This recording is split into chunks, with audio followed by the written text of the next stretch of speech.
Всем привет! А, Неожиданный прямой эфир. Не хотел его анонсировать раньше времени, потому что к нему готовился. Насколько я приготовился, настолько я и делюсь на канале Исследователь Магии. И с вами я, Василий Ширман, и мой канал Исследователь Магии. Сегодня я хотел бы поделиться началом своих исследований рунических символов.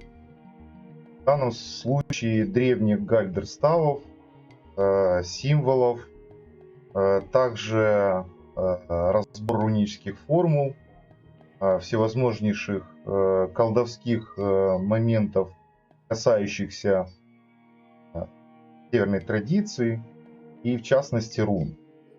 Меня эта тема захватывает, и по мере того, как я буду готов делиться своими исследованиями, наблюдениями и чем-то новым, я буду проводить подобные прямые эфиры. Поэтому позвольте анонсировать первый выпуск рунических символов, исследования рунических символов. И сегодня я взял, в связи с популярностью просмотра одного маленького видео у меня на канале по Вигвизиру, также анонсирую, что в ближайший выпуск я буду готовить шлем ужаса, ну и другие интересные сакральные ставы, обладающие мощной силой. Ну и коснемся, естественно, исландских рун, но не в этом выпуске, а так, опять же, как анонс. Поэтому то, что вы можете прочитать в интернете, пожалуйста, читайте. А я постараюсь сегодня дать ту информацию, которая больше мое исследование, мое наблюдение, ну, естественно, определенные взгляды или определенные мнения, которые допускаю как личное видение, личное восприятие. Естественно, повторюсь, я делюсь своими исследованиями не для того, чтобы навязать свою точку зрения, а для того, чтобы, может быть, кому-то, кому интересна эта тема, дать ключики тоже к размышлению, тоже к исследованию. Я сегодня подготовил несколько тем, я постараюсь придерживаться этих тем. И мы сегодня поговорим о исследовании как пути понять и разобраться. В данном случае мы будем говорить, тема у нас о Вигвизире, о древнеисландском гальдерставе. Также мы коснемся первоисточника, откуда взято. Я подготовил некоторые материалы. Они известны, они доступны, но, может быть, кому-то это неизвестно. Будет очень интересно даже на это взглянуть. Также мы поговорим с вами, какие в основу руны, предположения, в основу легли руны этого замечательного гальдерстава. Поговорим о мифах, домыслах и такой вот, знаете, как трактовки, что ли, в определенном смысле. Тоже мы немножко о них поговорим. Мы поговорим о сути колдовства и что зашифровано в гальдерставах, как понять графическую магию или суть колдовства, изображенную в графической магии. Мы поговорим, почему именно в гальдерставе выбрана 8-лучевая основа. Проведем некоторые аналогии, я покажу свои размышления, исследования в отношении Вигвизира к древу Игдрасиль. Также мы поговорим о смысле амулетики, в данном случае, опять же, в контексте Вигвизира, и затрону немножко татуировки. Кому будет интересно, досмотрите до конца. И поговорим о использовании этого става, и акцент сделаем принадлежность к северной традиции. В чем смысл, в чем сакральность и в чем восприятие. Опять же, это все мои исследования, мои размышления. Быть может, тот, кто в теме и знает об этом, я, может, и ничего нового не скажу, но кто знает, кто знает. В таком случае я открыт делиться. Не знаю, во сколько я уложусь по времени. Так себе настроился, что это может быть до 8, может, управлюсь. А может, нет, как пойдет. Чат есть, вы можете задавать вопросы. Вот участник чата Алиса Боженко. Приветствую тебя. Вы можете задавать вопросы по ходу. Если я знаю ответы, я дам ответ. Если я не знаю, это может быть темой, и вы таким образом можете мне помочь в вопросах, которые могут быть интересны для исследования. Мы можем как бы параллельно исследовать вместе и делиться своим опытом друг с другом. Где-то так. Ну, в рамках формата этого видео хочу сделать небольшую рекламу о Патреоне. Ссылка на Patreon в описании, поэтому вы можете посмотреть, что это такое. Это спонсорство канала и спонсорство меня как исследователя, но не простое спонсорство, это не благотворительность, будем так говорить, в чистом виде. Я предлагаю очень интересные вещи взамен на поддержку, потому что исследования, как я уже говорил, они занимают и энергию, и время. Поэтому, если кто-то захочет поддержать, милости прошу. Там уже много очень интересных пакетов. Ну, естественно, если у кого-то есть потребность или желание, чтобы я под него создал персональный пакет с подборкой определенных материалов, и вы готовы таким образом поддержать меня, получив индивидуальные какие-то материалы для вашего исследования, то я буду вам благодарен, и для меня это будет приятно. Поэтому пишите в личку, пишите на электронный адрес.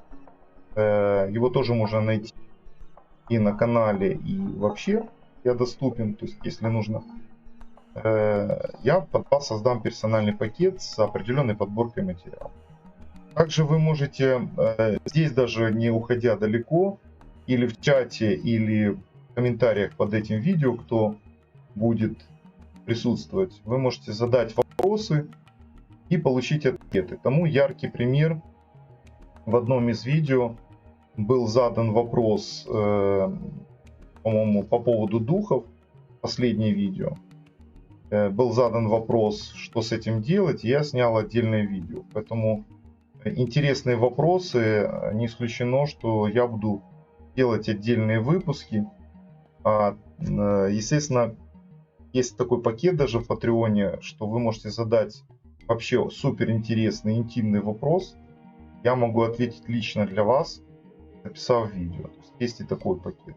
Это недорогие пакеты, поэтому буду признателен вам за поддержку.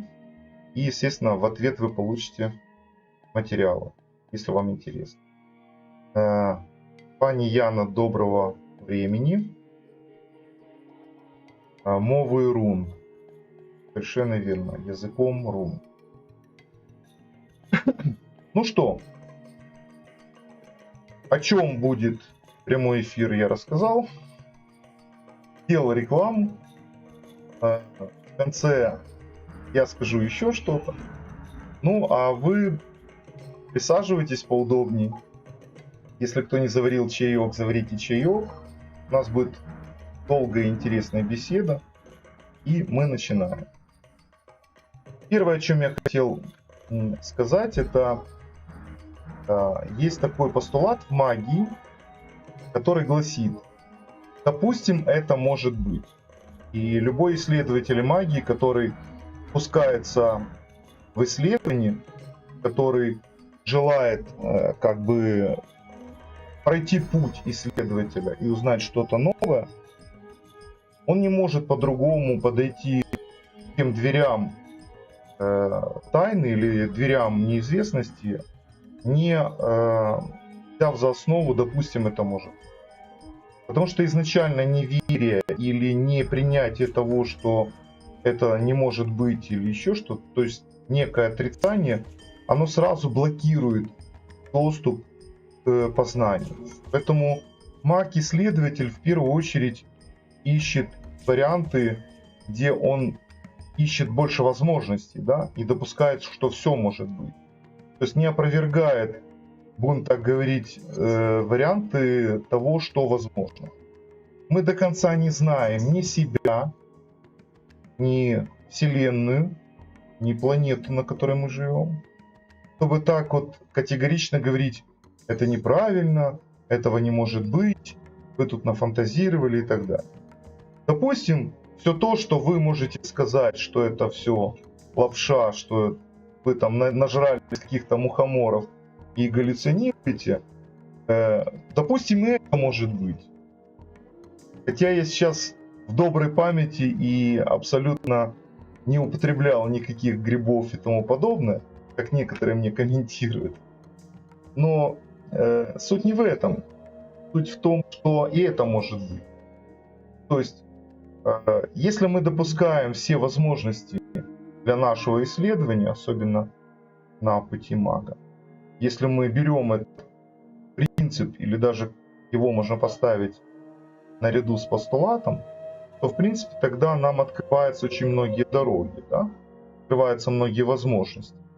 Естественно, что некая осторожность и рассудительность в исследовании должна быть. То есть не нужно впустую теребить те вещи, которые могут нанести вред.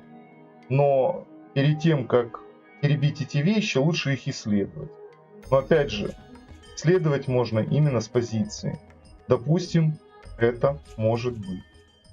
Поэтому где-то таким эпиграфом, или можно сказать, аннотацией, что ли, сегодняшнего выпуска и вообще выпусков рунические символы, мы берем вот, наверное, этот тезис, да?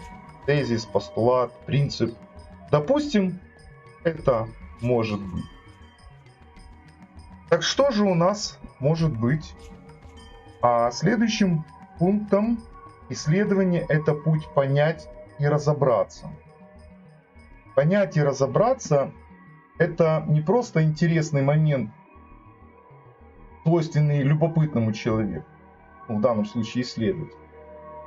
Быть исследователем и не быть любопытным – это тщетное занятие. Поэтому любопытство – это один из элементов или один из движков, который двигает к познанию. Если это, конечно, не праздное любопытство. Здесь очень интересный момент, потому что если мы рассматриваем концепцию исследования – это путь понять и разобраться, то возникают соответствующие вопросы. Зачем, почему и как ты это будешь использовать? Отсюда можно вывести еще один постулат магический принцип. Прежде чем начать исследовать и начать этот путь, нужно понять, как ты это будешь потом использовать. Потому что в магии знание, оно обязывает это каким-то образом применить или использовать. То есть, что это даст исследователю, если он узнает. То есть, опять же, возвращаясь к предыдущему эпизоду, допустим, это может быть, и при этом допущении мы говорим понять и разобраться, для чего, зачем и как я это смогу использовать, какую пользу это мне принесет. Если на эти ответы мы не сможем дать достаточно вразумительных, адекватных ответов, то есть у нас будет какое-то мычание в голове или еще хуже, просто такая отмазка, просто интересно, то в магии это не работает, потому что ответственность за открытое знание, она сразу же автоматом ложится, как только ты начинаешь понимать, в этом разбираться и где-то что-то до тебя доходить. И тогда ты понимаешь, что первично, допустим, может быть, оно таки да, может быть. Потому что в большинстве случаев, когда допуская, что это может быть, ты начинаешь это как бы понимать, то это уже тебе не надо, не требует каких-то там, будем говорить, доказательств, да, что это может быть, да, это есть, потому что ты углубился. Но опять же, углубился и насколько глубока твоя кроличья нора, в которую ты залез. Что ты будешь делать с тем кроликом, которого ты достанешь? Вот где-то так. Поэтому вот эти моменты, они обязательно должны ставить. Если мы отнесем это к пониманию Гальдерстава Вигвизира, то мы можем сказать следующее. Что это даст? Что нам даст понимание? Во-первых, нам откроет это лично для меня. Я ставил такие задачи. Лично для меня это откроет само понимание сакральной традиции. Более серьезное понимание 8-лучевых Гальдерставов. Дальше. Вигвизир почему-то все называют морским ставом или ставом для путешествий по морю. Чуть позже я скажу свое видение. И эти все вопросы «почему?» они меня подзадорили начать исследовать. Плюс его считают исландским ставом. Плюс это в определенном смысле колдовство. Мы об этом тоже коснемся чуть позже. И что я с этим буду делать? Что это даст мне? Это даст мне лучшее понимание через Вигвизир, проникновение, понимание магов, колдунов, которые составляли подобные ставы, Гальдерстав, и даст понимание, как я могу это использовать в современности, да, то есть в современной магии, в современном понимании. Ну, а так как мои исследования, они все завязаны и заточены на биоэнергетике человека, и я в первую очередь исследую энергетическую составляющую, то я предположил, что, понимая, как устроен Вигвизир, или пытаясь понять, потому что до конца его понять может только тот, кто его составлял, и рассказать нам о сути его. К сожалению, эти данные не дошли. Но наши, так сказать, рассуждения или исследования, они могут нам помочь, в данном случае мне помочь разобраться в том, как работает энергетика и на каком уровне мы можем эту энергетику использовать в составлении своих графических знаков.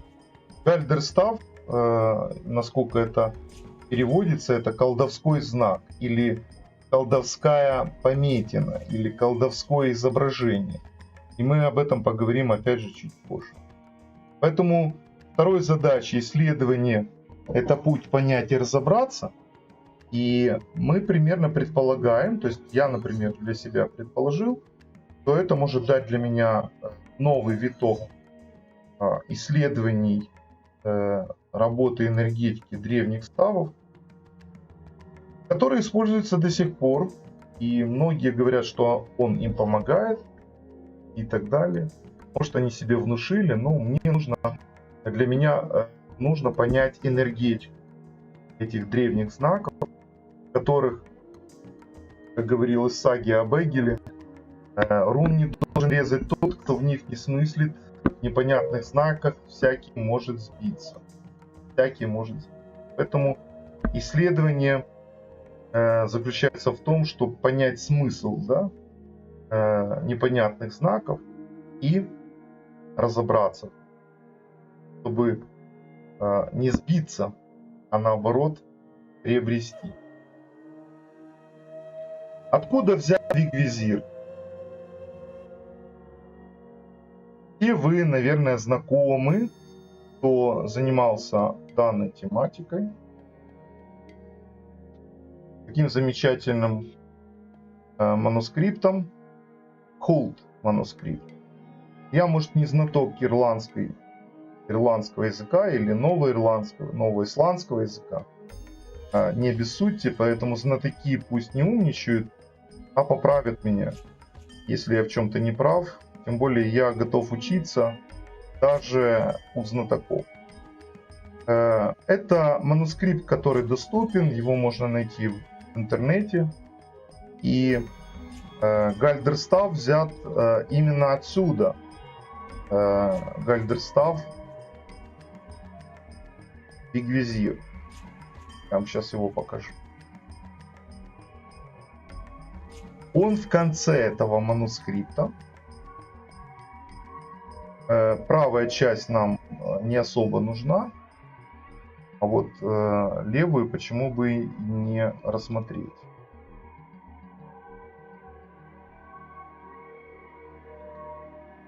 Потому что мы сегодня говорим о Вигвизире, поэтому я чат не убираю, вдруг кто-то что-то спросит. Вот мы видим в верхней части и с левой стороны. Давайте его даже так, чтобы вас не смущало, я закрою часть, ту, которая нам не надо. И вот начнем именно с этого.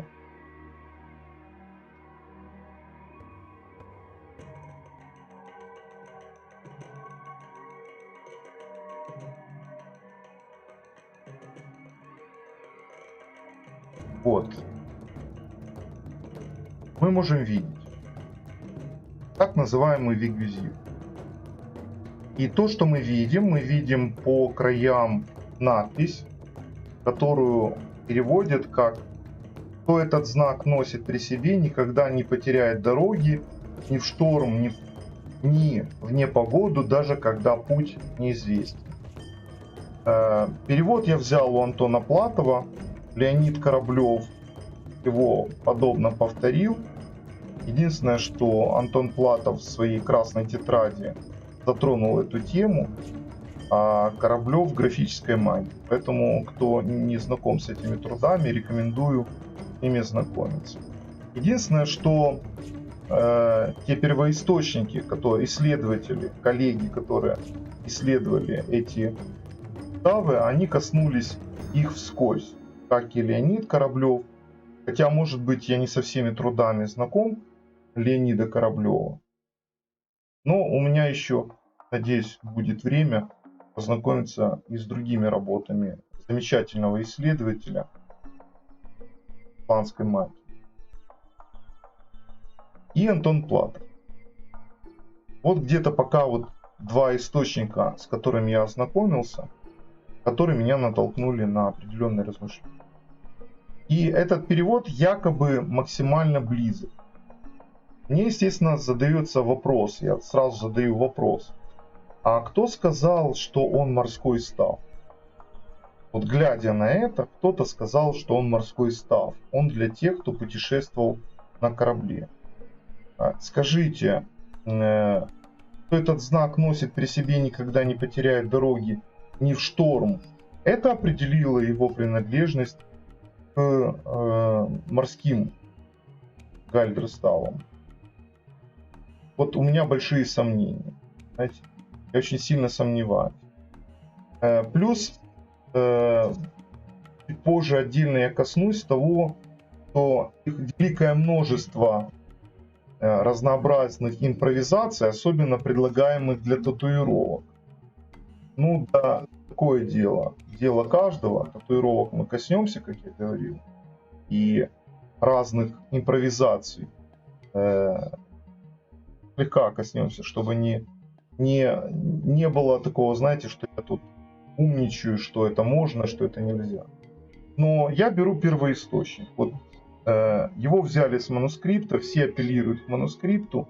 И самый достоверный, будем говорить, вариант изображения Вигвизира у вас перед экраном. Я взял это с манускрипта. И к этому апеллирует гуру рунологии, да, Антон Платов и Корабель. Леонид Корабель. Поэтому за основу именно необходимо брать.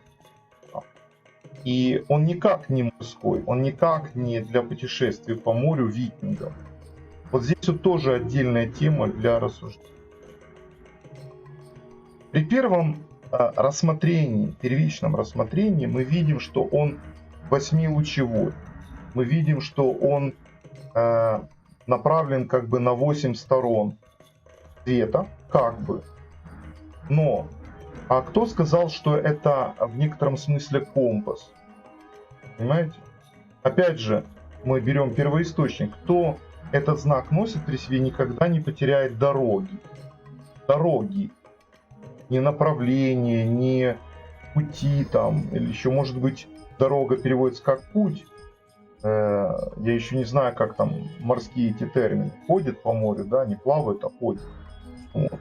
Ни в шторм, ни в непогоду, даже когда путь неизвестен. Простите, а разве штормы не бывают, особенно в Скандинавии, на Земле? Естественно, и они могут быть. Поэтому первое, что для меня лично, мое личное мнение, что этот став не морской, он просто для тех, кто идет по пути, да, неизвестному пути, чтобы не потерять дорогу ни в шторму, ни в какую-либо непогоду, найти этот путь, то это необходимо ему как помощь. Да? Неважно, на море он или на суше, а в современном мире мы можем даже предположить, что и в воздухе. Да? То есть такой вариант тоже может быть. Ведь есть и воздушные пути. Вот где-то так. Следующий момент, который я, как исследователь, посмотрел на этот став. У него есть дополнение, которое внизу. Вы видите там римскими номер 29. То есть он на одном листе, на 60-й странице этого манускрипта. И внизу есть вариант. И вариант, честно говоря, меня вообще загоняет в тупик. Потому что там нету подобия того, что мы видим вверху. Мои дальнейшие исследования, например, насколько мне удалось раскопать старые ремни скандинавов, я видел больше современных, но вот старые, конечно, было классно посмотреть в музее. Я предположил такую вещь, что нижний вариант этого же гальдерстава, вигвизир, это элемент, который наносится на пояс, ну, будем говорить, викинга, или предлагается на пояс викинга, что является логичным. Почему является логичным? Потому что опоясать себя, мы помним, что когда опоясываться в дорогу, да, то пояс в какой-то степени был оберегом. Если вы обратите на пояса викингов, да, и многих других культур, славянских культур, пояса были широкими.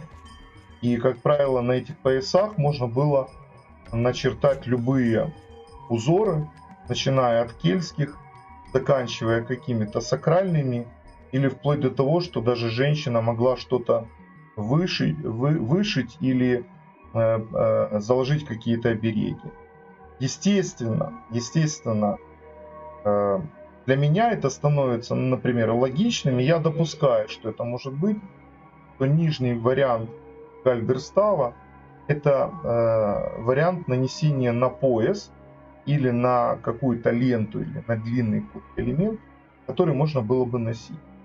То есть опоясать себя ж можно не только по поясу, но и там, грудь можно опоясать, или делать амулет даже на руку. В таком плане. То меня, естественно, подталкивает на то, что кто этот знак носит при себе, а я обращаю внимание и с неким доверием отношусь к самому переводу, который сделал Кораблев и, соответственно, исследователь и маг Антон Платов, то при себе, не на себе. Это уже такой намек на дальнейшее рассуждение. То есть, кто этот знак носит и себе, при себе, никогда не потеряет дорогу. То есть, это предполагалось наносить на какой-то некий носитель. И мы помним, что большинство рунических ставов или колдовских знаков наносились или на пергамент, Но мы предполагаем, опять же рассуждая, что взять с собой бумагу, которая может там в воде размокнуть или в непогоду потерять свою силу, поэтому пергамент мы или там бумагу мы отклоняем, но не отвергаем. Мы ее как бы отклоняем как вариант, на который самый лучший носитель — это кожа. Поэтому я и допускаю, что это может быть. Это может быть досточка, но досточку неудобно носить. А здесь именно носит при себе. То есть это может быть какой-то даже маленький кусочек кожи, да? Этот став может быть нанесен на каком-то фрагменте, да? Но как его не потерять? Как его не потерять? То есть, если ты путешественник, и ты попал в шторм, и хорошо, если ты морской путешественник, и ты намок там с ног до головы, и так далее. То есть его возможно потерять. Пояс ты не потеряешь. Или какой-то знак, который надо носить при себе.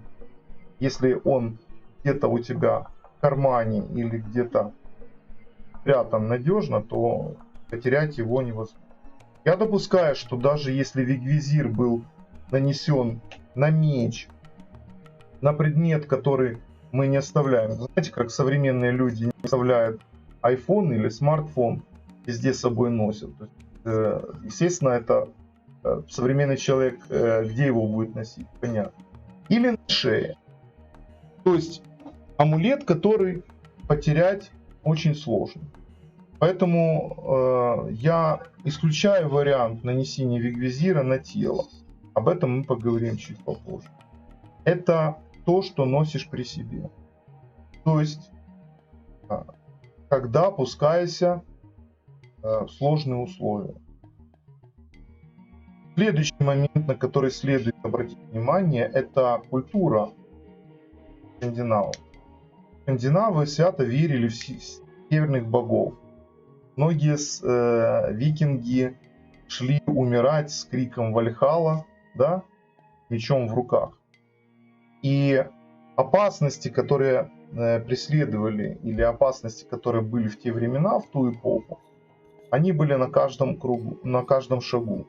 Естественно, викинг был готов умереть. И самое важное, чтобы он, умирая, мог попасть в Вальхаллу, к Всеотцу, к Богу нашему Тору, к Одину, оговорился, Богу нашему Одину. Ну, германцы, естественно, поклоняясь Тору, ставили его, древние германцы.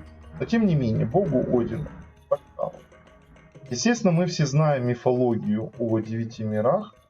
Я опять же допускаю, а почему это именно компас для того, чтобы проходить свою, ну как, компас, да, или знак, проходить свою земную жизнь. А не допускаете ли вы это, что когда дух человека оставляет тело, то есть умирает, это путеводитель, будем так его называть, в мире ином, разобраться среди путей, ведущие в Вальхаллу или в другие миры, ведь можно заблудиться и туда забрести. Почему это не может быть таковым знаком? Поэтому второе мое какое-то в определенном смысле заключение является в том, что этот знак, скорее всего, для тех, кто предполагает, что его поход или его путешествие стоит множество опасностей, и он может умереть, то для человека, который верует свято в богов, да, особенно северной традиции, особенно викингов, нордической традиции, иметь путеводитель или иметь какую-то, будем говорить, подпорку, да, или какую-то уверенность, что он не заблудится в ином мире, оно более приемлемо, чем, допустим, в этом мире. Хотя каждый стремился вернуться домой, в Мидгард, да. Вот. И мы можем смотреть, что 8 лучей — это 8 миров, и центр — это не что иное, как пересечение 8 лучей, это не что иное, как, получается, Мидгард. Потому что, если вы обратите на ветви верхнего става, то вы можете увидеть, что ветви, они все разные, они отличаются. Нету похожих, знаете, нету, они где-то вроде бы в чем-то похожи, но они где-то пересекаются. Поэтому я допускаю, что вигвизир наносится на носитель. Это может быть кожа или деревянный амулет, или что-то такое, что нельзя потерять и носить при себе. Кто этот знак носит при себе, никогда не потеряет дороги. Дороги, пути, может быть, я допускаю, ни в шторм, ни в непогоду. А шторм и непогода, мы знаем, что где может быть непогода. Нифельхейме может быть непогода.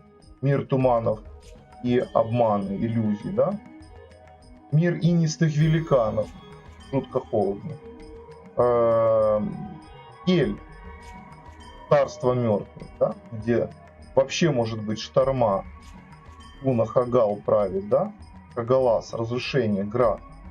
Ну и тот же самый непогода, палящая в мире Муспельхи. Ну и так далее. То есть в таком вот смысле и контексте меня это натолкнуло на исследования, о которых я поделюсь с вами чуть-чуть позже. Идем дальше. Основа рун, которые использованы в вигвизире. Естественно, что расшифровать полностью эти руны многие исследователи, даже тех авторитетов, которых я назвал, они до конца сами еще не расшифровали, есть только определенные предположения. Могу одно сказать, что если мы посмотрим на восьмилучевой Гальдерстав, то мы увидим альгизы, увидим геба. Это первое, что бросается в глаза. И альгиз прямой и перевернутый. И мы помним, что, например, осака, она не только как тростник, как шумит, предупреждая о том, что приближается опасность. Но осака может быть и агрессивна. То есть, например, если мы будем с ней обращаться неаккуратно или через осаку попробуем пройтись, мы можем порезаться. А если мы возьмем ее, потянем на себя, то можем очень крепко порезаться. Порежет она очень крепко, и заживать рана будет достаточно долго. Не так быстро заживет. У меня тоже была мысль, что это миры. Я на этом знаке делал расклад 9 миров. Ну, вот видите, уже совпадение в исследовании. Знаете, 2 совпадения — это уже не случайность. Поэтому, если мы рассмотрим, например, те же самые альгизы, которые лежат в основе, базовой основе, на которую нанизаны края, кончики, то мы можем предположить, что это в определенном смысле став, который достаточно жесток. То есть если обращаться с ним неаккуратно, то есть это уже предупреждение, как элемент защиты. Обращаться им неаккуратно, то можно или порезаться, или он может помочь, или предупредить. И почему я, например, рассматриваю альгизы в определенном смысле как пассивная защита. То есть многие предпочитают, например, защиту в таком ракурсе, как вот я теперь защищен и мне ничего не грозит. Но и теряют бдительность и слух Хеймдаля тоже теряют. Да? Здесь наоборот острота альгиз — это острота слуха, острота внимания, внутреннего внимания, прислушивания, да? И осторожность. То есть для того, чтобы слышать посторонние звуки, не порезаться в тростнике, в осаке, да, нужно пробираться очень аккуратно и очень тихо, чтобы не создавать излишнего шума. То есть путь неизвестен, и по нему мы пробираемся аккуратнее. Да? То есть это тоже подтверждает в определенном смысле путь вне земного бытия, да? Неземной путь. Хотя это такое допущение, может кому-то он помогает. Но я думаю, что в Мидгарде, особенно в современном, Идеальный вариант это не сбиться с дороги. Не сбиться с дороги. Став для этого не нужен. Для того, чтобы не сбиться с дороги, есть в конце концов, это древние знали во все времена, есть Луна, звезды, да. Если, например, полярная ночь, то по полярной ночи по созвездиям можно определить направление, да. Вот. Это еще один момент. Все знают, что северное сияние сияет только ближе к северному полюсу, то есть там север, да. И я думаю, что древние тоже могли ориентироваться и по звездам, и по Луне, и по определенным другим признакам, между прочим, потому что они более наблюдательны, чем современный человек. А современному человеку тем более не нужен дополнительный путеводитель, если есть компас и карта или вообще GPS. Да? Вот. Другой момент, на который следует обратить внимание, это то, что путеводитель неизвестного, да, путь неизвестен. Путь куда? Где путь? Вот тут тоже очень такой момент. Для исследователя, который нацелен достичь чего-то, он всегда ставит цель, куда добраться, и, соответственно, что ему нужен указатель. Да? А если человек путешествует по Земле и желает добраться в неизвестные земли, то ему, по-моему, точки очень хорошие ты никуда не поставишь, эту точку, да? Ты просто бредешь и как получится. Добрый вечер. Вы не опоздали, вы сможете просмотреть начало в записи. Запись хранится. Тоже есть размышления. Возвращаясь опять же, основу каких рун? Это исландский Гальдерстав. И здесь использованы исландские руны. Также есть предположение того же Платова, что использованы руны младшего футарка. Исландский, да, младший футарк. И если мы понаблюдаем за знаками, я сейчас их слайдик следующий вам дам.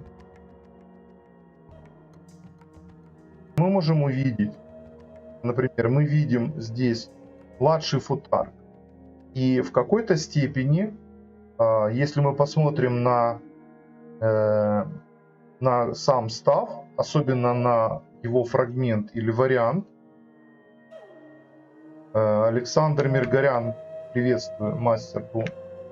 Рунологи собираются, это здорово. То мы можем увидеть, что, например, Альгиз с полумесяцем или стилизация Альгиз, она в какой-то степени присутствует и в этом ставе. Но это наше предположение, это не 100%. Также мы можем увидеть, что руна Наут, да, или руна нужды, тоже изображена здесь. Как бы. То есть мы можем видеть две черточки. Где у нас две черточки? Мы можем видеть в нижней ветке, в левой ветке, да. Например, Антон Платов предполагает, что три черточки это некий такой резонатор или накопитель энергии. Что тоже очень интересно смотреть. И вот момент. Основная базовая вязь восьмирунная, она состоит из альгизов. То есть мы можем, зная старший футарк, мы можем допустить, даже вот в младшем футарке мы видим, то мы можем видеть, что эти же руны находятся на кончиках. И в некотором смысле, если мы посмотрим, что в виде такой некой буквы Ш, русской буквы, да, буква Ш, то это тоже стилизация альгиза. Эта стилизация альгиза в определенном смысле создает что? Вибрация определенная, да, чувственность. И если мы внимательно посмотрим, то эти альгизы есть почти на каждой ветке. То есть вот эта чувствительность тоже наталкивает на определенные мысли. Давайте посмотрим на исландский ряд рун. если вы помните,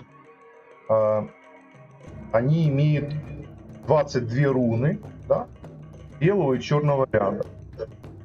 И эти руны использовались в каких ритуалах? Колдовских ритуалах.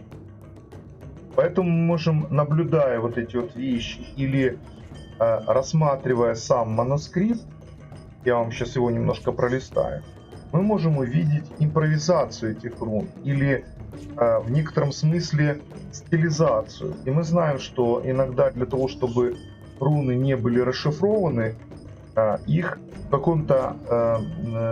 какой-то степени, ну, вроде как зашифровывают или вроде бы как стилизуют, да, чтобы можно было сразу не угадать, какие руны. Поэтому основа рун, которые лежат, раз это исландский Гальдерстав, то мы предполагаем, что здесь и исландские руны, да? Или исландский футарк, да? То есть исландское написание. А исландцы до жесткого введения христианства, они достаточно были, ну, как бы вам сказать, способны к колдовству. Потому что в основном эти рукописи, которые дошли до нашего, они датируются, как правило, там 1600-м, 1700-м, то есть это 17-18 век. Кое-что есть из 19-го, но самые старые рукописи. И вот к чему я это все рассказываю? Я сейчас поставлю